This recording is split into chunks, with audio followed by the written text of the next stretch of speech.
যুক্তরাষ্ট্রের সঙ্গে আলোচনার জন্য মধ্যস্থতাকারী দেশ পাকিস্তানের কাছে নতুন প্রস্তাব পাঠিয়েছে ইরান। গত বৃহস্পতিবার প্রস্তাবটি পাঠানো হয় বলে জানিয়েছে ইরানের রাষ্ট্রীয় সংবাদ সংস্থা ইরনা।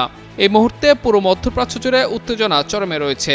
একদিকে ইরান, অন্যদিকে যুক্তরাষ্ট্র ও ইসরায়েল হুমকি পাল্টা হুমকি অব্যাহত রেখেছে। নতুন করে যে কোনো সময় সংঘাত শুরু হতে পারে বলে আশঙ্কা করা হচ্ছে।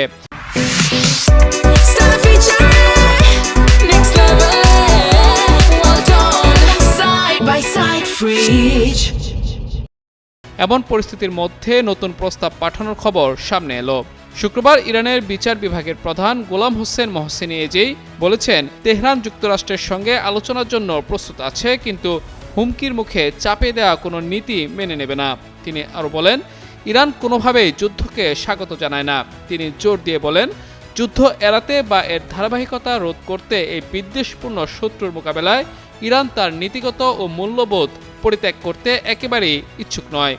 তবে যুদ্ধের শুরু থেকে ইরান কৌশলগত হরমুজ প্রণালী বন্ধ রেখেছে এবং এই জলপথ দিয়ে কেবল অল্প কিছু জাহাজকে যাতায়াতের অনুমতি দিয়েছে।